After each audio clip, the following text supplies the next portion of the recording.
Willem Dafoe as Norman Osborn, the Green Goblin, in my opinion, is one of the best performances for a villain in a Marvel film, bar none. Dafoe is absolutely amazing from start to finish.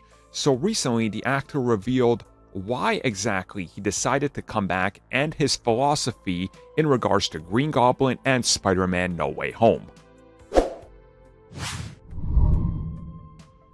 So every time I talk about Willem Dafoe, I'm going to have to mention that you need to go watch Platoon. Just go watch it. Go watch it, please. It's great. And then read up on the stories about how that film was made, things that happen on set. You'll get a bigger appreciation for the film itself because, man, there's some crazy stuff that happens there. Either way, though, go watch Platoon.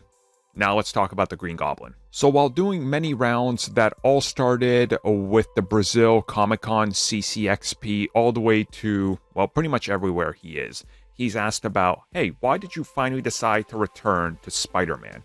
What is it here?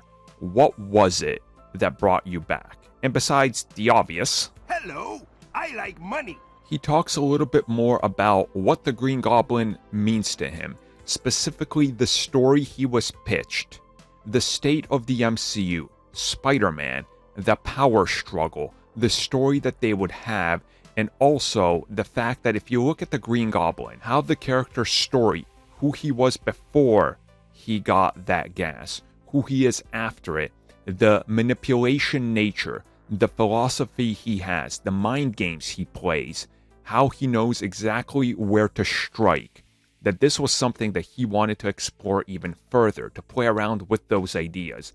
And then it's the idea of all these other villains and having it all connect and see how it all plays out and what they could really do with the angle of taking some tragedy behind some of these characters and where they left off, and further use that to motivate these characters in a different way, in a different part of the multiverse. And quite honestly, he has quite a few quotes that are all sort of the same from different outlets and everything, but what I just described to you is kind of the general consensus of all of them. And you start to understand that he's talking about this in a personal level as well. And he also talks about the fact that if you look at most villains back in the day, you would have the mustache twirling bad guy. And that evolved. And in comic books films specifically, that evolved.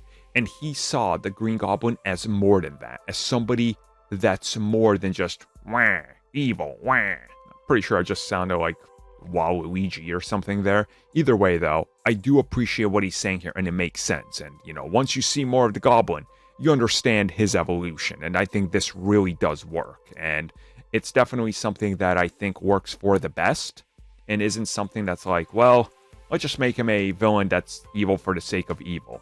Sometimes that can work, but it only works with a specific character, Goblin not being one of them.